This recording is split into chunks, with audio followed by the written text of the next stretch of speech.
Hey, what's going on, guys? Just kind of getting back in late from work, but today's been crazy. I wish I could have uploaded some stuff sooner, but let's talk all the things Jets and some of the craziness that happened today. So today was the end of the trading deadline for the NFL season. So if there's anything crazy that's going to happen beyond this, it's going to be in the form of a pickup, which, by the way, considering how unfavorable our injury history has been so far this season, I would say if there's anybody we could potentially try to take a flyer on and see if something sticks for us, would maybe be Jalen Smith to start things off. So Jalen Smith being the former second round pick of the Dallas Cowboys, he recently got cut. He's played 2 games with the Packers, who ended up picking him up, and then they actually released him today. So he could be an opportunity, somebody that maybe we come in and get. I don't want to say unexpected production. Quincy Williams has essentially been that guy for us this season, but I mean, you never know. There's got to be a reason why people haven't been keeping Jalen Smith around recently. Something's happened. Maybe the injury from the leg is, flaring back up, or maybe there's some personal stuff going on there, but maybe we take a flyer on him. As far as things that are less prospective and more so recent news and happenings for us, so we got the trade news today that Douglas did make a move. In one of the few rare player-to-player swaps, we actually traded our tight end Daniel Brown, and we pick up the former starting right guard for the Kansas City Chiefs, Laurent Tuvernay-Tardif, I believe it is.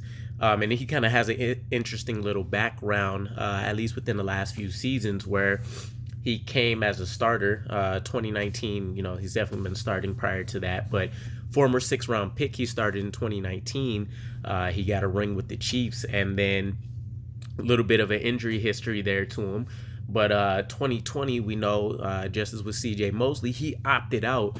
And if you're not aware, Laurent actually happens to have a medical background, so he opted to stay and kind of help out near his, I believe it's his hometown of Quebec, or at least where his kind of living area is. So that was pretty cool. Now that he's back, he hasn't been able to get back into the starting lineup since rookie right guard Trey Miller for the Kansas City Chiefs was able to step in to that crazy line that they kind of went and purchased to make sure things went smoothly for Mahomes. But needless to say, he's kind of been a healthy scratch.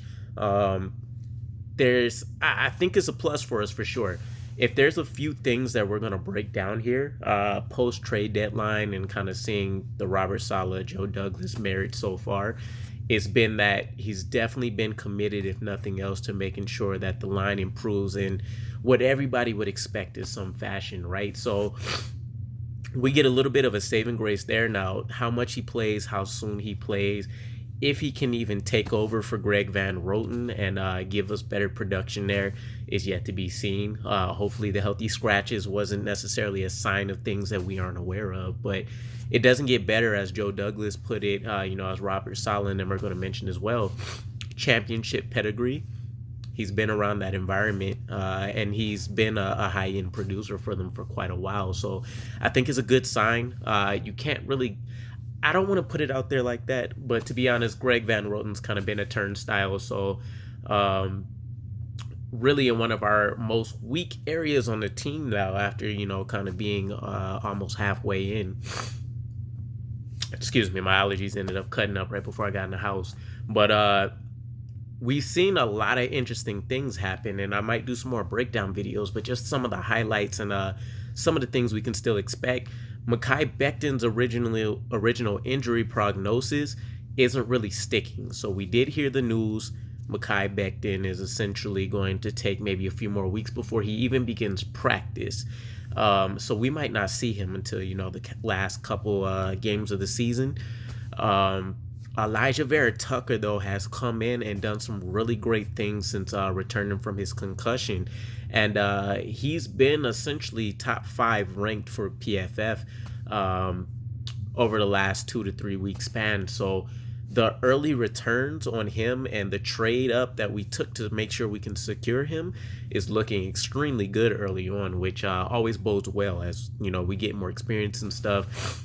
we definitely expect that he'll continue to produce. But I think the immediate diagnosis and some of the scouting reports we were seeing for him definitely is showing out in terms of his smarts and some of the things that he's been doing in this zone-based run blocking scheme, which is really awesome. So, Connor McGovern's kind of bumped up, but he's not elite level tier. AVT is definitely looking like he can be a potential all-pro guard. Mekhi Becton hopefully returns at some point, and we see how that, duo tends to work out. And then bringing in Laurent, it's essentially a one-year rental, so this is kind of a trial basis for him. Maybe if he performs well, Douglas goes out and gives one of those standard, 2-year contracts, essentially a 1 year with a, voided second year, dead money there. But good move.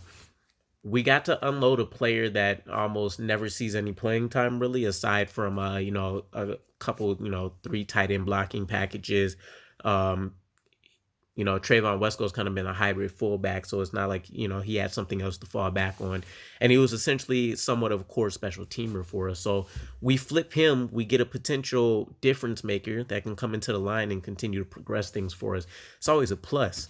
With that, it's kind of a double bonus because if anybody remembers Kenny Yeboah, who caught the Hail Mary in that third preseason game to make sure we kept things tied, this potentially opens up the way for more snaps for him. Maybe he gets on the field, he shows some great things that'll get us excited leading into sophomore season.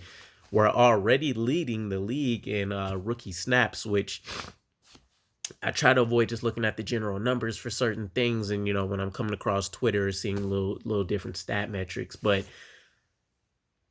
it still is something to say, right? Even if you have poor rookies, they're getting the experience. It's something to look forward to once they get a full offseason program in them. And ultimately, if their early returns aren't there, you can definitely have an eye towards the future and say they had this many snaps, 800 to 1,000 snaps, pretty significant for any player in general. But what does that look like in terms of the evolution of that player? So I think it's a good thing all around that Kenny Yeboah sees the field a little bit more, because it would really be nice to not have to worry about finding a veteran starter or having to go back into the draft and hope. We know tight ends, one of the most difficult positions to kind of adjust to with all the different things that are going to be asked of them. So either way, it's going to be kind of an unknown. And if we can alleviate some of that, that'll be great. So, not to say Kenny Yeboah is going to go in there and see 30, 40 reps every game, but, he's only been active, I think, for 1 game, matter of fact. So this will just open up the floodgates for him to potentially try to do something. Think of him as kind of like the Denzel Mims of the tight end group, if you will. Which, speaking of which, kind of, switching lanes a bit here, but Denzel Mims got a little bit of a cosign from Joe Douglas today during the post-trade line press conference, where he's mentioned pretty much that he's earned the right to see more playing time. And I think that's true. Now, I kind of spoke about this a little bit for our crazy one against the Bengals Sunday, but he's seen, I think it was 43 reps. There wasn't as many targets there, things of that nature, but maybe that's a schematic thing. I mean, a lot of the game plan and, just what Mike White was doing out there kind of dictated a lot of that. So there wasn't going to be a lot of intermediate shots. We really did kind of, I don't want to even say it was the, check down mastery, because we've seen elite games from like James White, and, just various other players from across the league. Aaron Jones early in his tenure with the Packers, where they're just that much of a receiving threat that it's almost better to allow them to have, a quick 2-3 yard catch and then have them have a couple yards in front of them to try to make something happen. So needless to say, I think Denzel Mims kind of having that vote of confidence from Douglas. Again, he did draft him, but Douglas has also been very good about leaving personnel decisions in terms of who's starting and things like that in the hands of Robert Saleh's coaching staff. So that's still a mystery to be solved. We didn't have any other crazy trades. Jamison Crowder didn't leave. Braxton Berrios didn't go. Marcus May didn't go, which, jumping into a new lane. This is the first time we haven't had reassurance from Joe Douglas in regards to his priority being trying to get him re-signed. He essentially left his comments with Marcus May as being he's a valued member of the team, and that there's still a lot left in the season to kind of see what he's going to produce for the team, and if they want to invest essentially in a 30-year-old player for, let's call it, maybe 3 years, right? He's somebody I can see maybe getting a 2-3 year extension, nothing like a 4 or 5 year, but then having maybe 60% guaranteed money of whatever gets offered in that contract. But I really think that Arrow's starting to tilt more towards us seeing him walk during the off season. And I don't know if it'll be a tag and trade, or a sign and trade, I should say, if we try to hit him with another franchise tag, or if we'll just walk away and try to take a compensatory pick. But it's not really looking great. Ultimately, I think it might be something where we go into the offseason looking to kind of revamp that safety core. Ashton Davis has been getting a little bit more reps. Marcus May has still looked good returning from that ankle injury, matter of fact. So that's kind of good news for us. But I mean, otherwise, everything else is really unknown. A lot of the other safety members on the team kind of get cut and, re-signed, practice squad, activated. So it's a little bit of a loop there between Gerard Wilson and Niesman, I think it is. But either way, I mean, personally, I can't even remember exactly who all is in the safety room. But yeah, I don't think Marcus May will have a long-term future with us beyond this season, which is tough to say. Again, I think he's still a really solid player, definitely above average for us, and there's been very few and far in between that we've had any kind of success with our second round pick. So it'll be sad to see him go, but I don't think it'll go down in the history books as another waste of a pick per se. We were trying to, we did essentially maximize his time here with us. But it's tough. It's tough. I'm definitely looking forward to the days where we'll turn more so to maybe the Packers regime, where we don't really offer so many free agent contracts, and it's more so just us making sure we pay our own guys. And, certain tough decisions will be made, but ultimately it'll be nice to see us retain a lot more of our own people. And then in some of the final news, so John Beck, this is Zach Wilson, among, other people's personal quarterback coach. We just found out that he's being signed, however that's going to work out, right? But he's joining the New York Jets coaching staff. I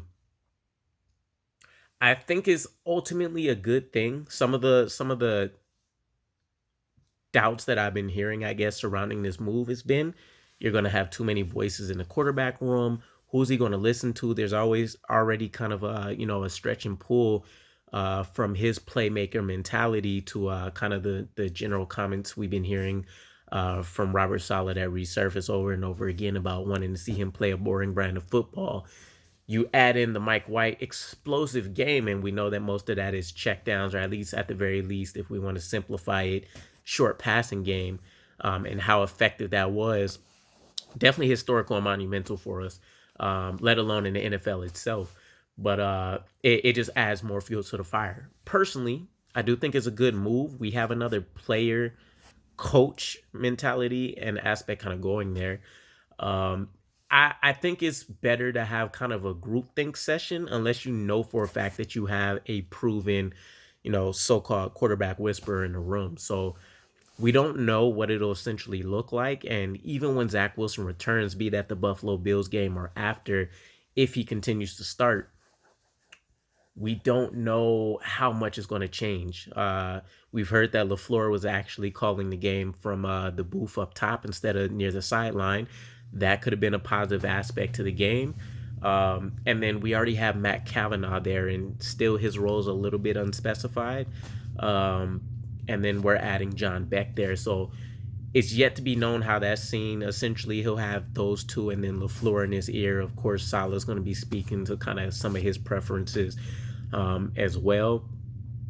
But I think it's a great melding of minds that'll happen there. So ultimately as many tools and success as you can throw Zach Wilson's way, and even in Mike White, if ultimately he ends up being, the future in some kind of crazy fashion for us, the more tools you can offer somebody to the road to success, the better, right?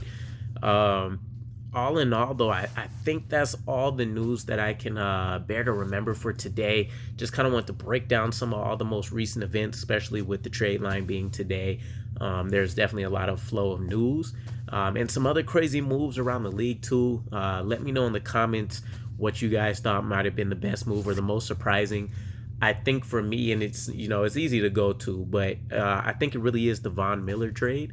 For one, it only took a second and a third round pick in 2022, but it's such the NFL is such an unforgiving league where Von Miller's essentially held down the defensive side of the Denver Broncos for so long, and then helped secure a championship for them.